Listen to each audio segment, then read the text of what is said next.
What's good, everybody? Welcome back to another reaction. With your host, the ignorant eclectic mad genius, man. Today we are checking out. This movie shows what fame actually cost. The truth is, you know what I mean. We back on his channel. We like to get in our conspiracy theory bag. So let me stop talking. Hit that like. Hit that subscribe. Tell a friend. Tell a friend. Let's do this. Cost. In American Satan, a band signs a deal American Satan. that changes That's the their name of lives the movie? forever. They get the money, the fame, and all that comes with it. But like many people, they fail to read the fine print. Is this the male version of Josie and the Pussycats? That deal comes with hidden terms most would never agree with. To keep the world, they must first pay the ultimate price. This is one of the movies that puts it all on the table. And in this analysis, we try to understand exactly what this film was trying to tell us. By the end of this video, you might just never see the industry the same again. In American Satan, a band named The Relentless moves to LA to chase their dreams of becoming rock stars. While The hellhole of all hellholes. Even though, I mean, LA has a lot of good people, a lot of good food and things of that nature, but it's just this. They call it the city of angels. I don't know about that one, but maybe the city of fallen angels. walking into a never store, know. they encounter a homeless man who gives them an ominous warning. He tells them to rely on feeling more than perception. After leaving the store, they encounter another strange man named Mr. Capricorn. An important detail to remember is that Mr. Capricorn arrives in a truck with the word Hollywood written on it. Keep this in mind because it makes a lot more sense later as we go through the video.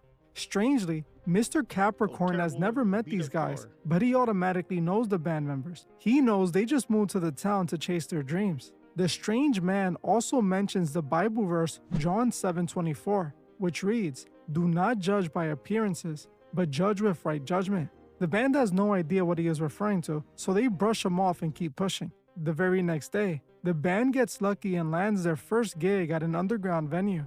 This is where everything starts to take a strange turn. Right after leaving the venue, they run into Mr. Capricorn again, who is now pretending to be a homeless man. He tells the band that he has a lot of powerful connections and to make sure his name is on the guest list for their upcoming performance. When the day finally comes, the band shows up on stage, but the venue is completely empty. They leave the venue in disappointment and have yet another encounter with Mr. Capricorn. This time, he is wearing a fancy suit and driving an expensive luxury car. Tired of being harassed, the band finally confronts him and questions why he keeps following them around. This is when Mr. Capricorn I was about to say, boy, after the second time, I'd have been like, what's going on here?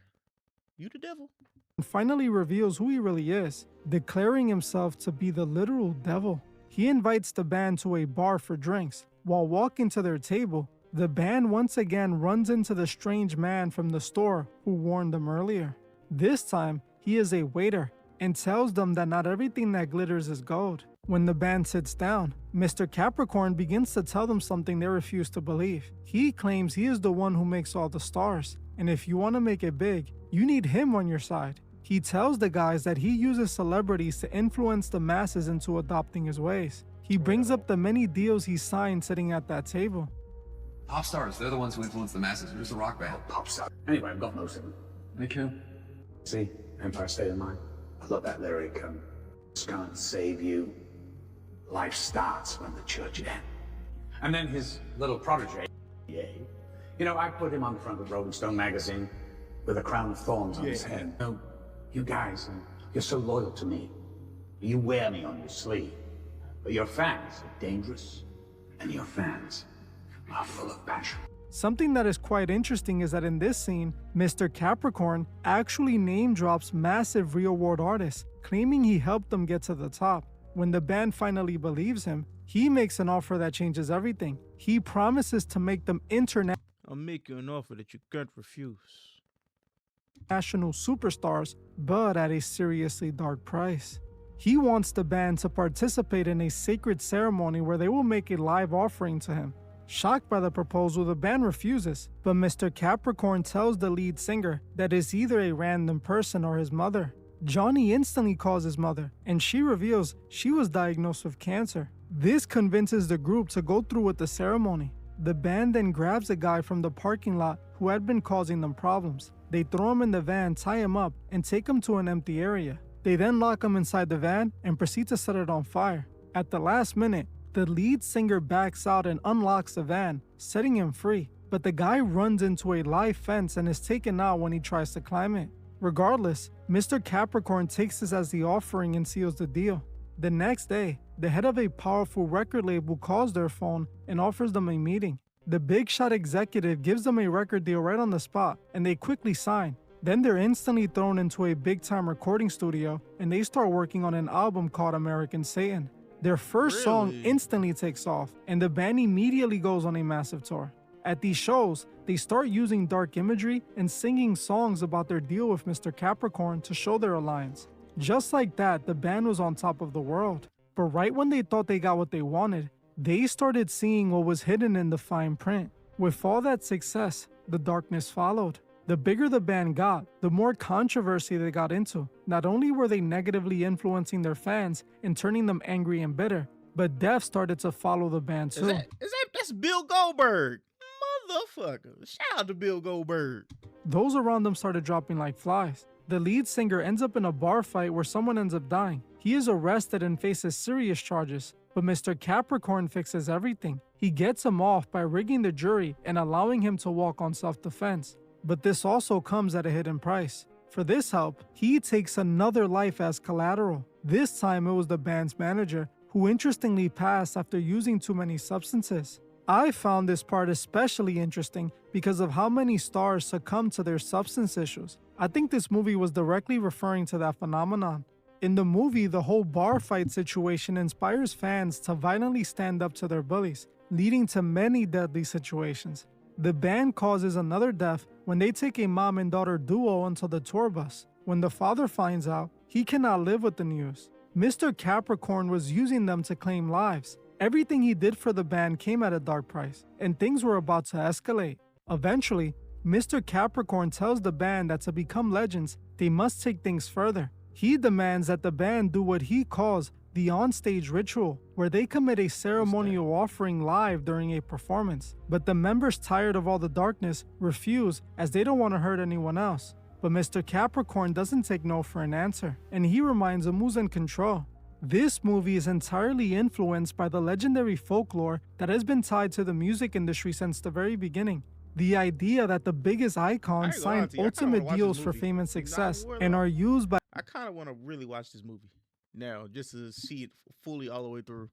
a greater power to influence the masses. One thing I found special about this movie is that the lead actor is an actual real rock star named Andrew Dennis Bursack. His real-life music persona seems to perfectly match his on-screen character, and his music reflects these same dark themes. I found this extremely interesting because we see this exact same story in many music videos and song lyrics. It does not matter what genre you look at, rock, hip-hop, or pop. For example, in Snoop Dogg's Murder Was the Case music video, the story plays out almost identical to the plot of this movie. In that music video, Snoop Dogg ends up getting shot and is rushed to the hospital. While in the hospital bed, a crow flies into the room and morphs into an ominous, creepy-looking man. Obviously, he was meant to represent the same force Mr. Capricorn represented in this movie. The strange man waves his hands over Snoop Dogg's eyes and shows him everything he could give him: the lucrative rap deal, the huge money, and the lifestyle he dreams of. After he accepts the deal, his dreams become reality. Something else that is quite coincidental is that Snoop released this video while he was fighting a highly publicized real-world legal case. He was initially blamed for an incident, but was eventually cleared after his bodyguard was found responsible. I bring this up because the music video uses his real-world situation to tell a story that is very similar to what happened to the lead singer when he was arrested in the film. You don't have to look far from Snoop Dogg to find another example of this story in music videos. Dr. Dre himself is featured in a song and music video called Puppet Master, where he and B-Real pretend to be the kings and generals of the underworld. In the video, they literally show themselves controlling artists. Eminem, one of the biggest rappers to ever do it, also tells the same story in his songs. Tracks like Say Goodbye to Hollywood, and especially My Darling, where he has a whole conversation with an entity. A$AP Rocky's music video What's Up is another great example too. In that music video, he also tells the same story. He starts that video by performing a dark ceremony inside of a symbol. Then he could be seen living the rapper dream life. The video ends with him waking up out of a dream, like he was being shown a vision like they did with Snoop Dogg. The Weeknd is another artist who tells the same story in his videos. In I Can't Feel My Face, The Weeknd is shown performing on stage to an uninterested crowd. He is singing his heart out, but nobody cares. Out of nowhere, a mysterious man walks into the room. He sits down and starts watching The Weeknd. Suddenly, he throws a lighter at him and The Weeknd engulfs in flames. Instantly, the crowd loves him and they're all cheering. Here is where the music video seems to directly reflect American Satan. His follow-up video, Tell Your Friends, connects directly to I Can't Feel My Face. In that video, we see The Weeknd burying himself before walking away as a star. The story in these music videos matches this movie perfectly. It's not just hip-hop and pop either. It could also be found in Latin music. A popular Latin artist dropped a music video that seemed to follow this exact same story. This time, he makes a birthday wish to make it big. Out of nowhere, a man randomly delivers him a pair of sneakers. When signing for the sneakers, he unknowingly signs a contract that interestingly enough has an invoice number ending in 6. When he puts the shoes on, they glow, and he is instantly transformed into a star. While he gets a big bag of money, he then starts seeing people as dark entities. This is the exact same story scattered throughout many of the biggest artists' lyrics and videos. All this movie did was take this legend and depict it literally. Since the beginning of the film, they have been showing us this battle between good and evil. When the band arrives in LA and goes into the store, they encounter two angels on opposite. And also, I will say that if you have done anything like in like politics and stuff like that, there's like situations that kind of happen in that same area also, not just music. Yeah, I'll just leave it at that. Sides. They meet Mr. Capricorn and they all And like I mean like politics as like in like your city politics, not like just like the higher ups, but in the lower stages of politics also. Because I've seen it, and like politics is just a dirty game, and it's dirty. also meet the old man. That old man is eventually revealed as an angel who is trying to warn them. They were showing us the internal battle between good and evil through this scene, showing how at every moment you're faced with this decision. Now, remember when Mr. Capricorn came driving in when they first met him? He was in a van with the word Hollywood written on it. This was foreshadowing exactly what he was offering them. He could give them the keys to the industry, but at a cost. And this was the first temptation. Once they took the deal, Mr. Capricorn gave them fame just as he promised, but it was only to use them. He put them on a massive stage only so that he can put his symbols behind them. He granted them influence so he can use them for his agenda. At the end, while the artists had everything, they had nothing at the same time because they didn't have their souls. Darkness had consumed them entirely. They lost members of the group, they were consumed by substances, and death followed them everywhere they went. The movie depicts this all perfectly. Like the angel said in the restaurant, everything that glitters isn't gold. While the bright lights and fame seem like something they wanted, when they actually...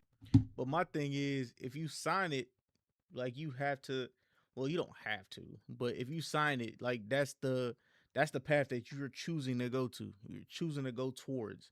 So there might be a chance that you could save yourself. Other than that, you're literally contracted because if you signed a contract.